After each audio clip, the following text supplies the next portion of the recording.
आज हम लोग मीज़ल्स के बारे में पढ़ने वाले हैं। तो मीज़ल्स को हम लोग रूबियोला भी कहते हैं। रूबियोला ये बहुत ख़तरनाक डिजीज़ है, स्पेशली बच्चों में। क्योंकि हाई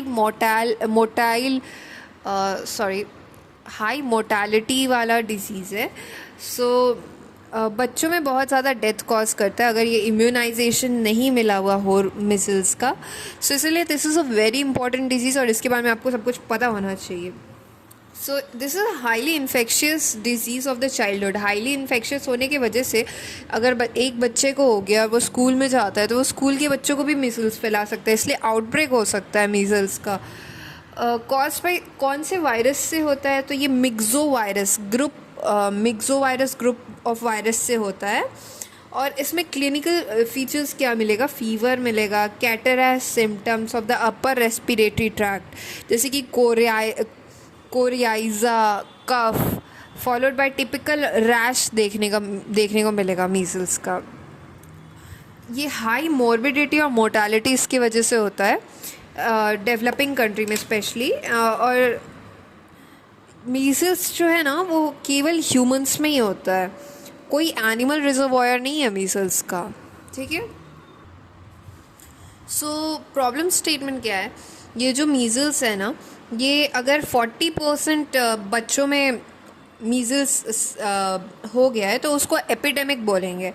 एंड अगर ये एक वर्जिन कम्युनिटी, यानी कि मीज़ल्स जिनको हुआ भी नहीं, उस कम्युनिटी में अगर इन्फेक्ट करे तो more than 90% of the community will be infected. ठीक है। अभी इंडस्ट्रियलाइज्ड कंट्री में ये रेयर हो गया है मीज़ल्स, पर डेवलपिंग कंट्री में अभी भी है। और इतना ज़्यादा मोर्टालिटी एंड मॉर्बिडिटी इसलिए होता है मीज़ल्स में क्योंकि फेल कर जाते हैं to deliver at least 1 dose of measles vaccine to all the infants. So measles का मेन रीज़न यही होता है कि आप वैक्सीन नहीं दे रहे हो, एक भी डोज नहीं दे रहे हो। इस वजह से मीज़ल्स का ये जो आउटब्रेक होता है, एपिडेमिक होता है, वो होता है। वैक्सीन प्रिवेंटेबल टाइप का डिजीज़ है ये। वैक्सीन इसका कभी नहीं रुकना चाहिए, हमेशा चलते रहना चाहिए। ठीक है।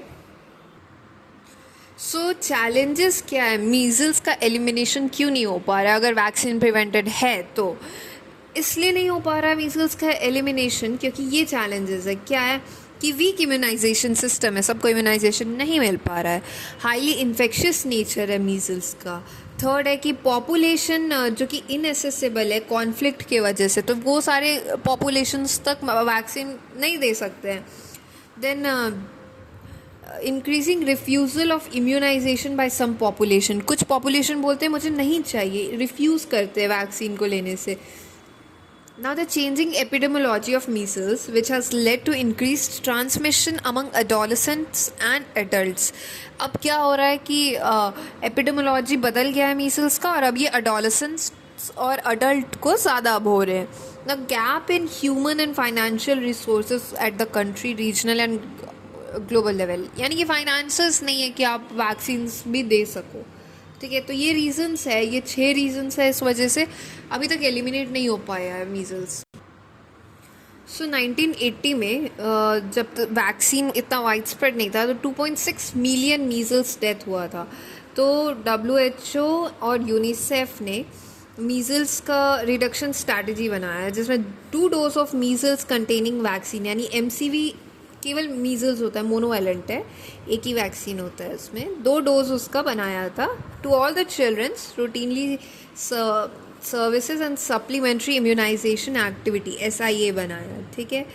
उसके बाद क्या हुआ कि इम्प्लीमेंटेशन 2001 से शुरू हुआ इस वैक्सीन का ना।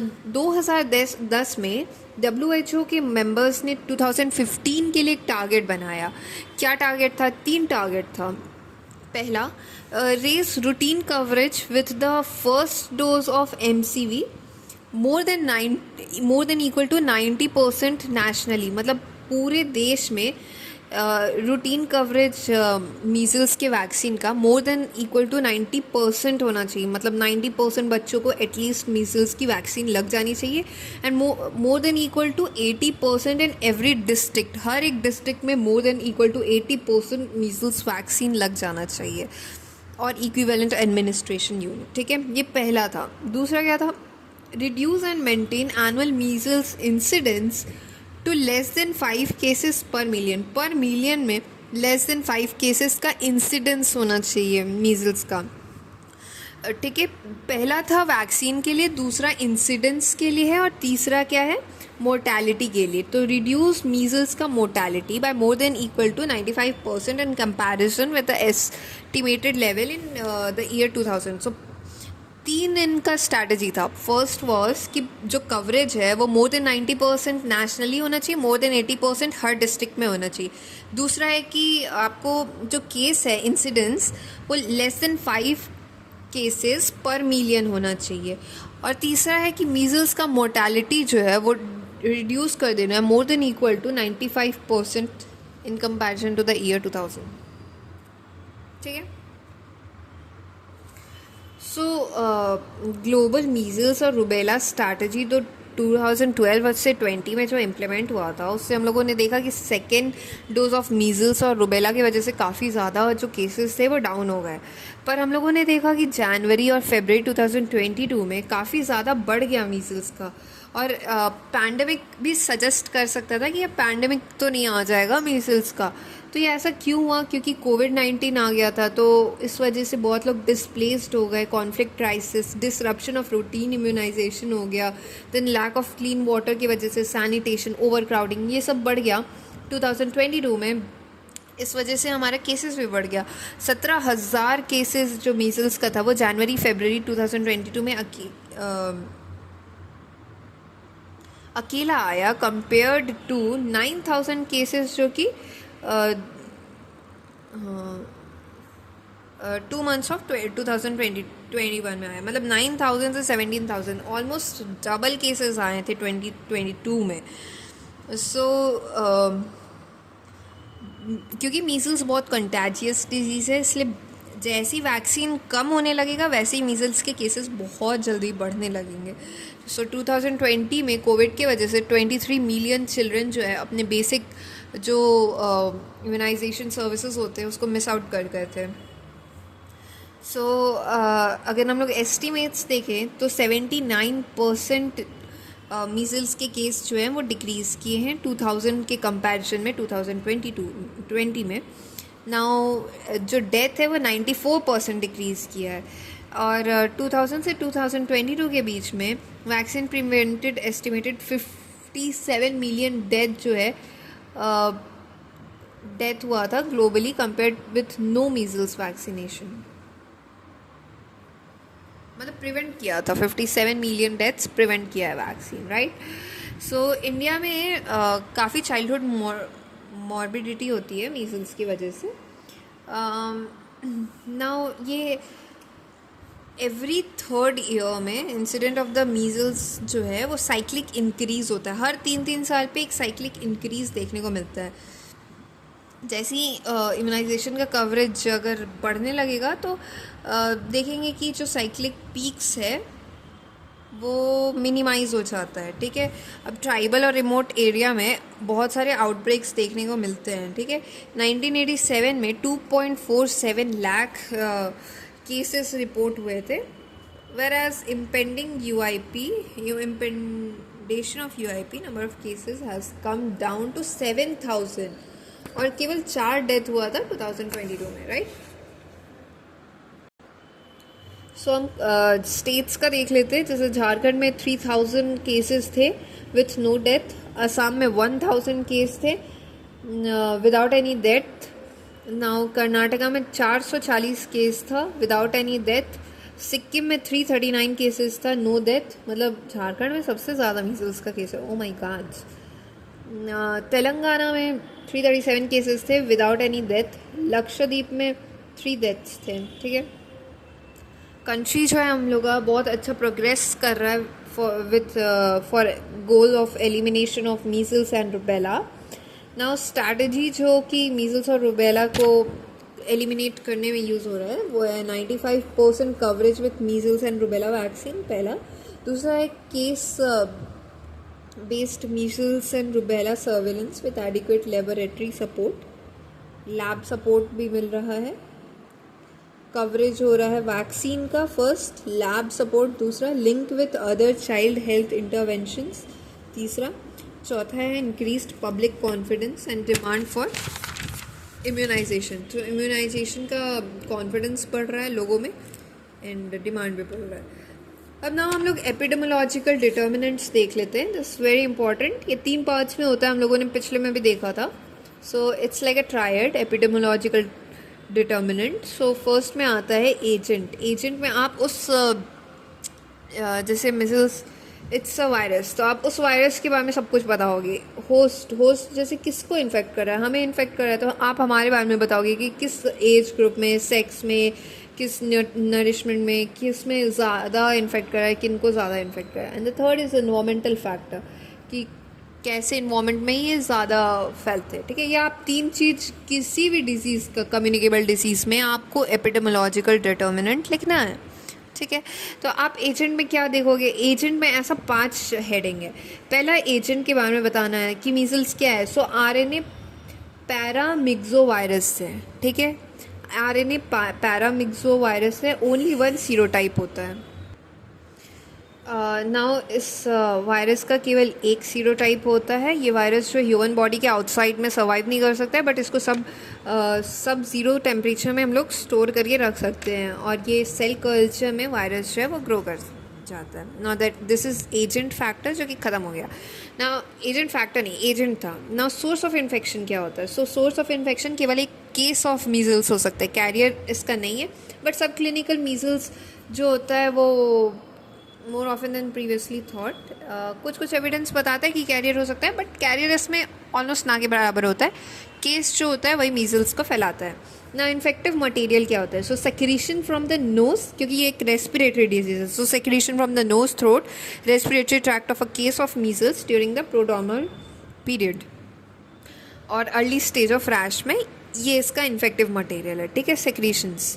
ना कम्युनिकेबिलिटी कैसे, एक दूसरे से कैसे फैलता है। तो हाईली इन्फेक्शियस डिजीज़ है प्रोड्रोमल पीरियड में। ठीक है, और टाइम ऑफ इरप्शन में। सो कम्युनिकेबिलिटी डिक्लाइन कर जाता है उसके बाद, रैश के अपीयर करने के बाद। ठीक है, 4 डेज बिफोर और 4 days after the appearance of the rash में ये कम्युनिकेबल होता है, और आइसोलेट कर देंगे for 1 week only onset of the rash के पहले, and more than covers the period of communicability. So secondary attack rate क्या है, तो कितने लोगों को फैला सकते हैं।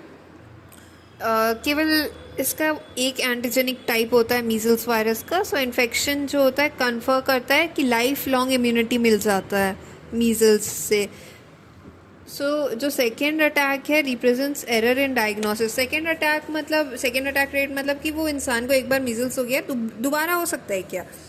सो ऑलमोस्ट ना के बराबर होता है। होस्ट फैक्टर देख लेते हैं। ठीक है, सो होस्ट फैक्टर में एज जो है, सो इन्फेंसी और चाइल्डहुड डिजीज़ होता है, तो इन्फेंसी और चाइल्डहुड में सभी को इन्फेक्ट करता है। Between 6 month and 3 years of age developing में, और ओल्डर चिल्ड्रन को ओवर 5 ईयर्स डेवलप्ड कंट्रीज़ में। ठीक है, अब समवॉट जो वैक्सीन होता है वो ओल्डर एज में अब नहीं देखा जाता है डिजीज़ को। सो ना सेक्स क्या है, दोनों सेक्स में इक्वली होता है, कोई सेक्स डिफ्रेंशिएशन नहीं है इन मिसल्स। ना इम्यूनिटी जो होता है वो लाइफ लॉन्ग कन्फर कर देता है। मैटरनल एंटीबॉडी जो है, मम्मी जो है वो बच्चे को 6 महीने तक या फिर कभी कभी 9 महीने तक भी उनका चलता है, पर 9 महीना अगर हो गया तो मीजल्स का फर्स्ट डोज लग जाना चाहिए बच्चे को। अब न्यूट्रिशन देखेंगे तो माल नरिश जो बच्चे होते हैं उनको 400 टाइम्स हायर चांसेस है उनका मोर्टैलिटी का, उनके मर जाने का। सो इसीलिए माल नरिश चिल्ड्रन में ये जो मीजल्स है वो बहुत ज़्यादा खतरनाक होता है। क्यों? क्योंकि उनमें पुअर सेल मीडिएटेड इम्यूनिटी बनता है ना। अगर माल नरिश्ड है तो वो एक्सक्रीट करते हैं measles virus for a longer period than better nourished. और इवन हेल्दी जो बच्चे हैं वो मीजल्स के अटैक के बाद जो होता है वेट लॉस होता है और वो बच्चे माल नरिश्ड बन जाते हैं। ठीक है, so now the third component is environmental factor. तो अगर हम लोग वायरस ना, ये मीजल्स का वायरस किसी भी सीज़न में फैल सकता है, बट अगर हम लोग देखेंगे तो ट्रॉपिकल जोन में मोस्टली ड्राई सीज़न में होता है, और टेम्परेट क्लाइमेट में विंटर सीजन्स में होता है। क्यों? क्योंकि विंटर्स में क्राउड होगा इंडोर में और उसके बाद वो फैलेगा। सो इंडिया में विंटर और अर्ली स्प्रिंग यानी जनवरी टू अप्रैल जो है वो मीसल्स का एपिडेमिक देखने को मिलता है, ठीक है।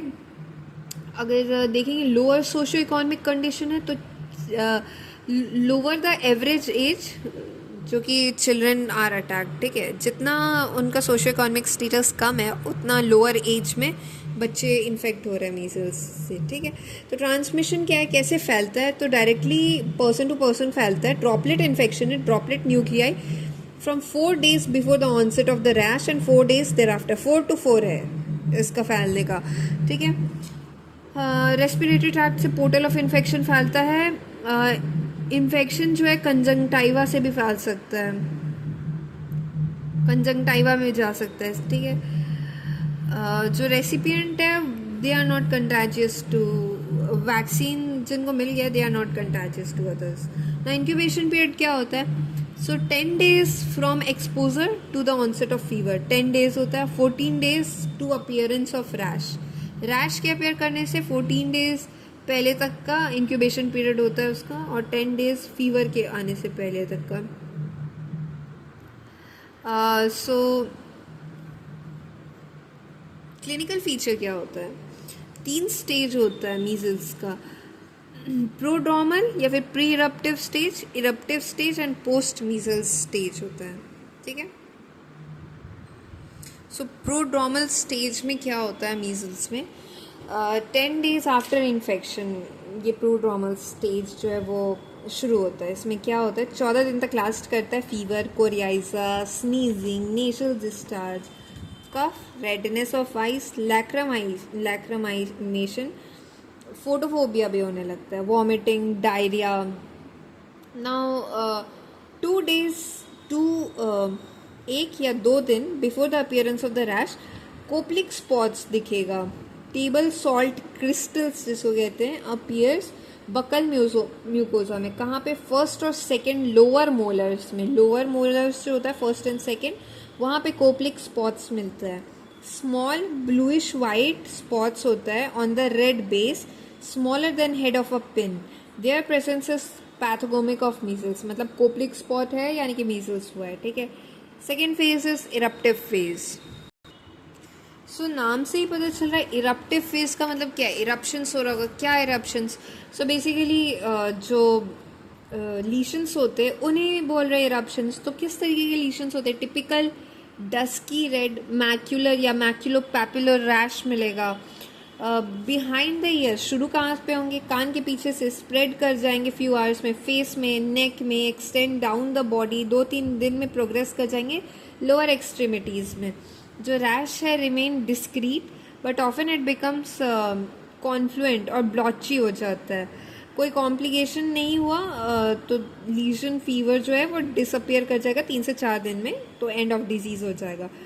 जो रैश है वो फेड कर जाएगा सेम ऑर्डर में, अपीयरेंस में, मतलब पहले कान में से हटेगा, फिर गले से, फिर एक्सट्रीमिटी में, और एक ब्राउनिश डिस्कलरेशन छोड़ देगा जो कि 2 महीने तक परसिस्ट कर सकता है। अब ये जो प्रोड्रोमल फेज जो होता है और फर्स्ट 2-4-5 दिन ऑफ रैश जो होता है, वायरस जो होता है, टीयर्स में, नेजल में, थ्रोट सेक्रीशन, यूरिन, ब्लड, ये सब जगह वायरस प्रेजेंट है।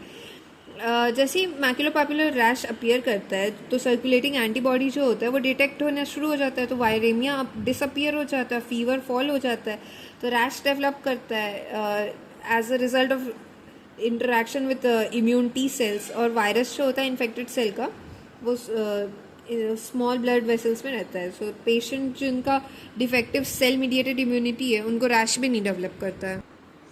सो आप मीजल्स का डायग्नोसिस कैसे करते हो, सो डायग्नोसिस जो मीजल्स का होता है टिपिकल रैश देख करके और कोप्लिक स्पॉट्स देख करके हम लोग करेंगे ओरल म्यूकोसा में जो होता है, और इनकरेक्ट होगा in any febrile exanthema. Diagnosis जो हमारा इनकरेक्ट होगा अगर कोई भी फेब्राइल एक्जेंथीमा हुआ है विथ रेड आइज, कफ, ये सब अगर एब्सेंट है तो। डेवलप्ड कंट्री में हम लोग मीजल्स जो है वो अनकॉमन होता है तो स्पेसिफिक IgM एंटीबॉडी अलाइजा से चेक करते हैं, या फिर डिटेक्ट कैसे करते हैं, measles virus RNA by RT-PCR कर लेंगे, ठीक है। क्या क्या लेंगे, थ्रोट स्वैब ले सकते हैं, ओरल फ्लूइड, फेरेंशियल म्यूकस ले लेंगे या फिर यूरिन ले लेंगे डायग्नोसिस के लिए ना। पोस्ट मीजल्स स्टेज, ये थर्ड स्टेज है। पहला था prodromal, then the second was eruptive, third is post measles stage. Measles हो गया, इरप्शंस खत्म हो गया, अब उसके बाद का क्या है, the child will have lost weight, ठीक है, वेट लॉस हो जाएगा बच्चे में और वीक हो जाएगा for number of days. So failure to recover हो सकते हैं या ग्रेजुअल डिटोरिएशन हो सकता है क्रॉनिक इलनेस में due to increase susceptibility to other bacterial या फिर वायरस इन्फेक्शन के लिए। सो न्यूट्रिशनल मेटाबॉलिक इफेक्ट हो सकता है, टिश्यू डिस्ट्रक्शन इफेक्ट हो सकता है वायरस का। सो देयर में भी ग्रोथ रिटार्डेशन भी हो सकता है, डायरिया हो सकता है, कैंक्रम ओरिस हो सकता है, पायोजेनिक इन्फेक्शन हो सकता है बच्चे को, कैंडिडियासिस हो सकता है, रिएक्टिवेशन ऑफ पल्मोनरी ट्यूबरकुलोसिस हो सकता है। तो ये सब प्रॉब्लम्स हो सकते हैं ना। हम लोग कॉम्प्लिकेशंस देखेंगे नेक्स्ट वीडियो में, देखते हैं। Thank you.